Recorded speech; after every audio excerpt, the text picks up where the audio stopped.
Hey, welcome to this episode of Great Practice, Great Life. I'm Steve Riley, the host of the show, and I want to say welcome to 2025. I've been kind of hanging out here waiting for you so I can talk to you about how to make 2025 the greatest year ever. So, we're going to have a conversation about that. We're going to talk about what we can do here to help you, and we're going to collaborate together on what your great practice and great life looks like. So, there'll be parts and time throughout this episode that I'm going to encourage you to pause, do a couple of things to work on some planning around 2025. There's a couple times I'm going to encourage you to stretch a little bit, but we're going to have some fun together. And I hope at the end of this particular episode, you will shift your thinking about what 2025 looks like to you.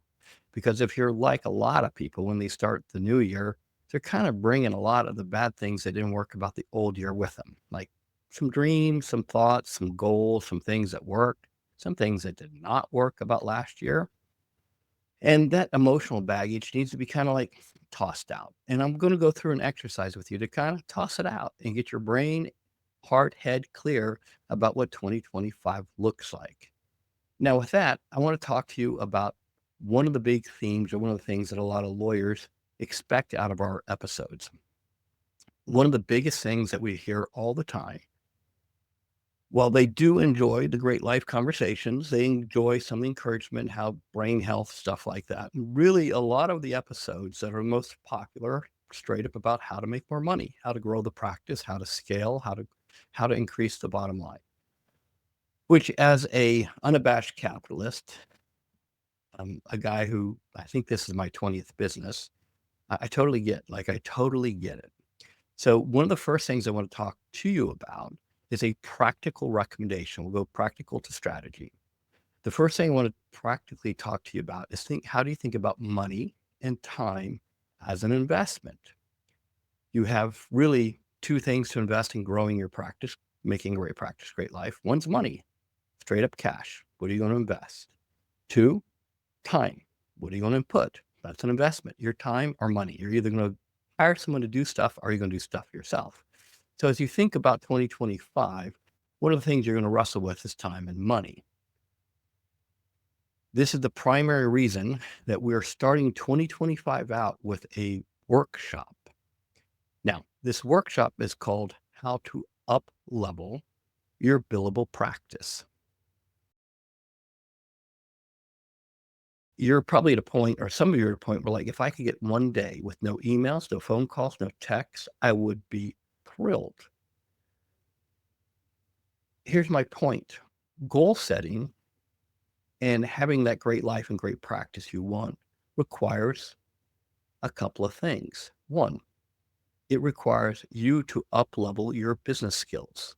It requires you to think, okay, how do I take my dream, my vision, pitch it, convert it to a goal.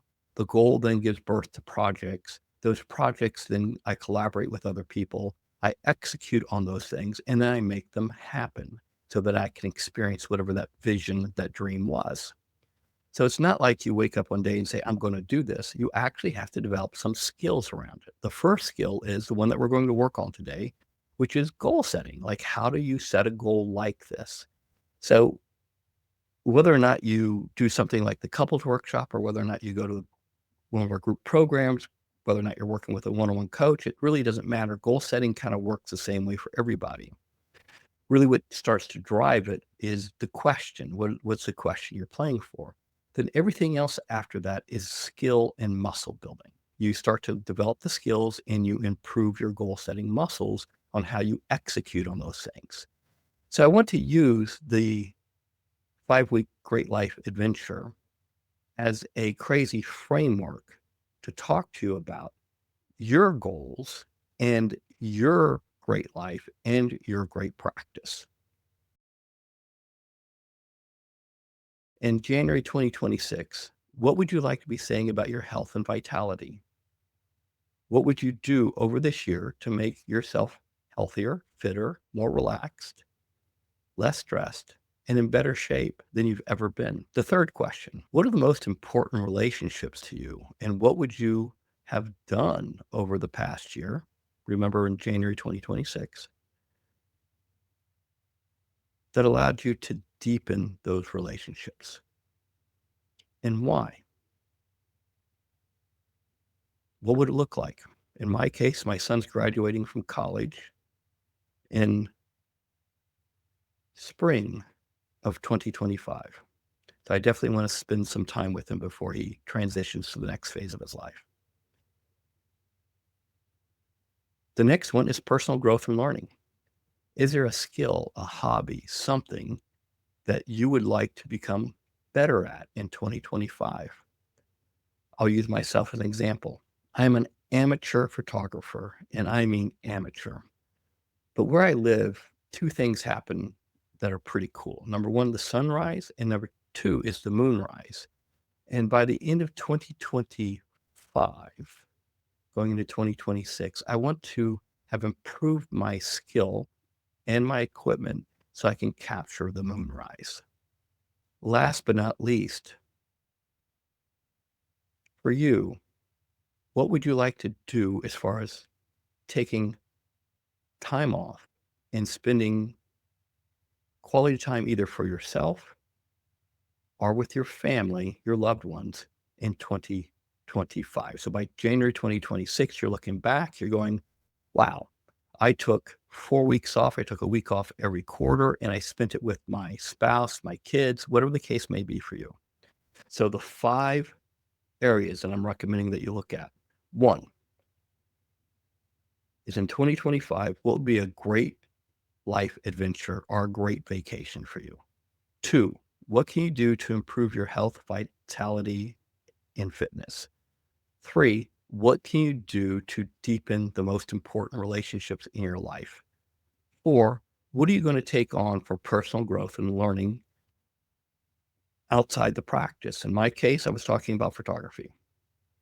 And 5, what are you going to commit to finding time to spend with the people that you care about?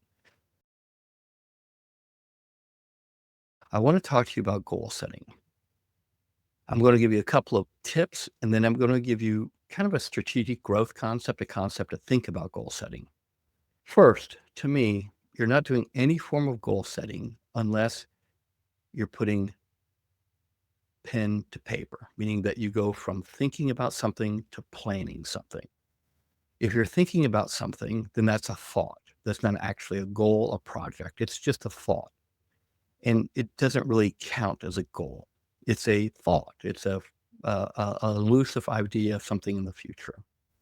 Your brain really won't interact with that until you actually make it as a written plan, like a plan. This is what I want 2025 to look like for me. And so if you've got some thoughts, that's great. That's kind of cute from a goal setting perspective, but it doesn't really matter to me because you're not serious about it. When you take it from a thought to paper, now I know you're investing time, you're investing effort into it.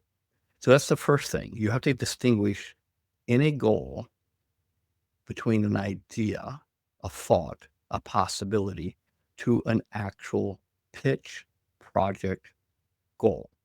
So you have to kind of think, okay, is this really worthy of me taking the time and moving forward with it? This is kind of how life works. The people that have ideas, there's tons of them. But if they don't actually execute on their ideas, they're just idea people. And you know there's lots of idea people. You might be an idea people. The difference between an idea person and a goal setter is the ability to take the idea and actually execute on it and make it become real.